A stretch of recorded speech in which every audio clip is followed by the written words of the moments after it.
In 1987, a company named Irem had developed an arcade game called R-Type, and this game is the best. The game was a huge success in arcades with its great gameplay and speed and music and graphics and everything, so a few years later, it got a few ports.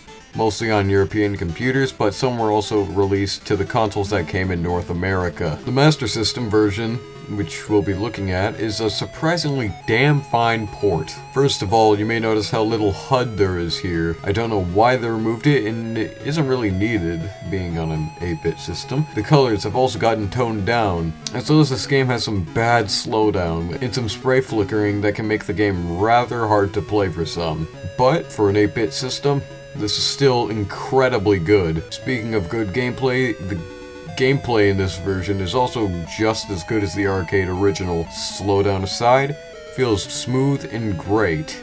The force pod isn't annoying to use as well. If you need to use it on the back of the ship, then you can do that. If you need to get through a tough part, then you can with its responsive controls. Hell, the fact that the game doesn't have a HUD means you don't have to look off the main screen to see if your charge is fully charged. The graphics are also rather grotesque, with organic looking environments, and there's this one boss that looks so risque that I don't even know if I can show it on YouTube. The sprites are also rather big for a Master System game, but that may have resulted in a little bit more slowdown than without smaller sprites.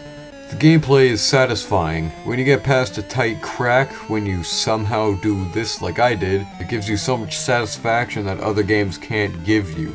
The music in this game, whilst not being as good as Super R-Type's soundtrack, is also superb. Songs that you'll be listening to on the side, especially on that one stage, that one song.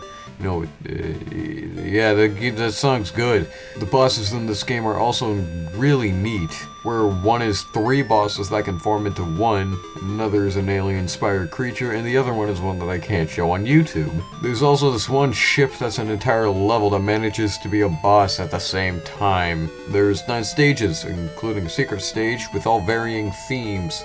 One is organic, one is mechanical, one is just space, and all of them are pretty neat. The difficulty too in this game is really hard, so there's nothing else that I can really say about this game, so would I recommend you play it?